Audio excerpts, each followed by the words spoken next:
Fasting is one of the most powerful spiritual keys that God has given us, yet it's also one of the least practiced. When most people hear the word fasting, they immediately think about food, about not eating, about hunger. But fasting is far more than skipping meals. It is a spiritual discipline, a conscious declaration that we are more than flesh and blood, and that our spirit is alive because of God. It's a way of surrendering, of humbling ourselves before Him, and of saying, Lord, you are my sustainer, not my cravings, not my habits, not even the food that I eat.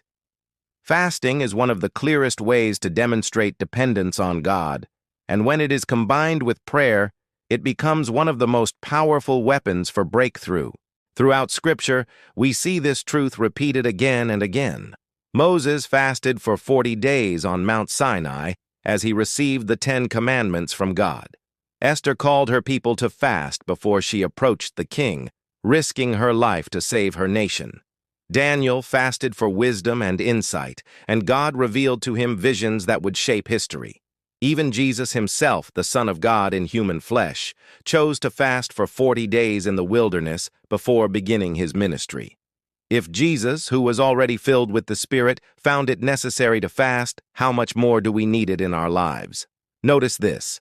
Fasting always comes before breakthrough. It always comes before major moves of God. Fasting is not about trying to manipulate God into doing something for us.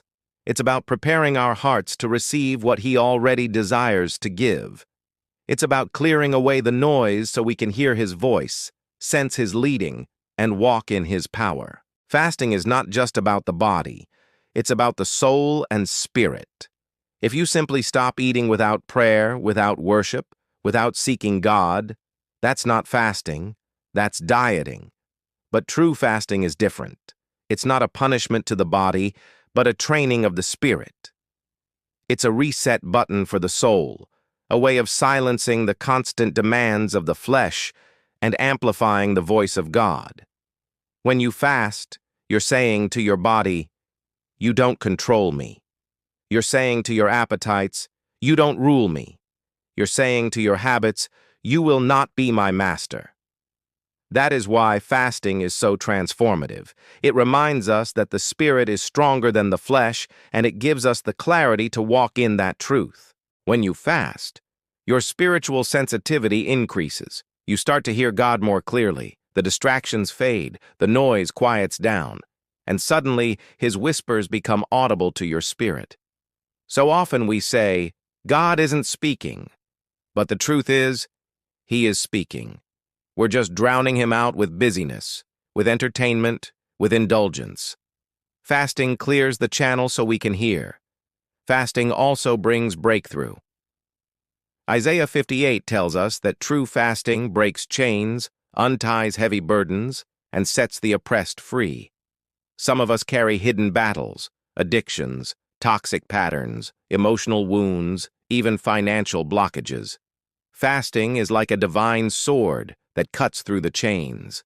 And fasting brings intimacy with God. Jesus didn't say if you fast, He said when you fast. In other words, it's expected. It's part of the believer's life. And every time you fast, you are literally making room for God to reveal more of Himself to you. But here's what many people overlook. Fasting doesn't just change you spiritually, it changes every part of you. Physically, it teaches discipline. Mentally, it clears your mind and strengthens your focus. Emotionally, it exposes what you've been running to for comfort. Fasting has a way of shining a light on the things we didn't even know were controlling us. Maybe it's food, maybe it's social media, maybe it's entertainment. When you fast, those things come to the surface, and suddenly you have a choice. Will I run back to those crutches, or will I run to God? That's why fasting can feel like a battle, because it is.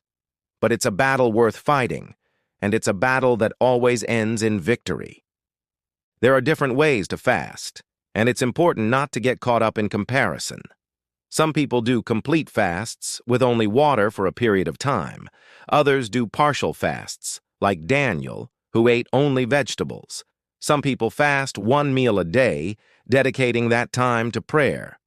Others fast from specific distractions like social media, television, or entertainment. The power isn't in the method, it's in the heart behind it. Don't look at someone else's fast and feel discouraged. Start where you are. If you've never fasted before, try skipping one meal and using that time to pray. If you're more experienced, go deeper. God is not impressed with the length of your fast. He's moved by the sincerity of your hunger for Him. Throughout history, fasting has shifted entire nations and changed destinies.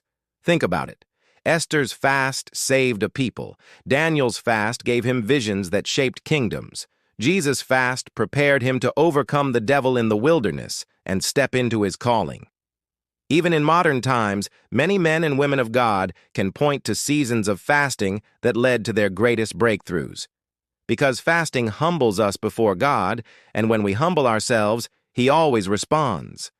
Scripture says that God resists the proud, but gives grace to the humble.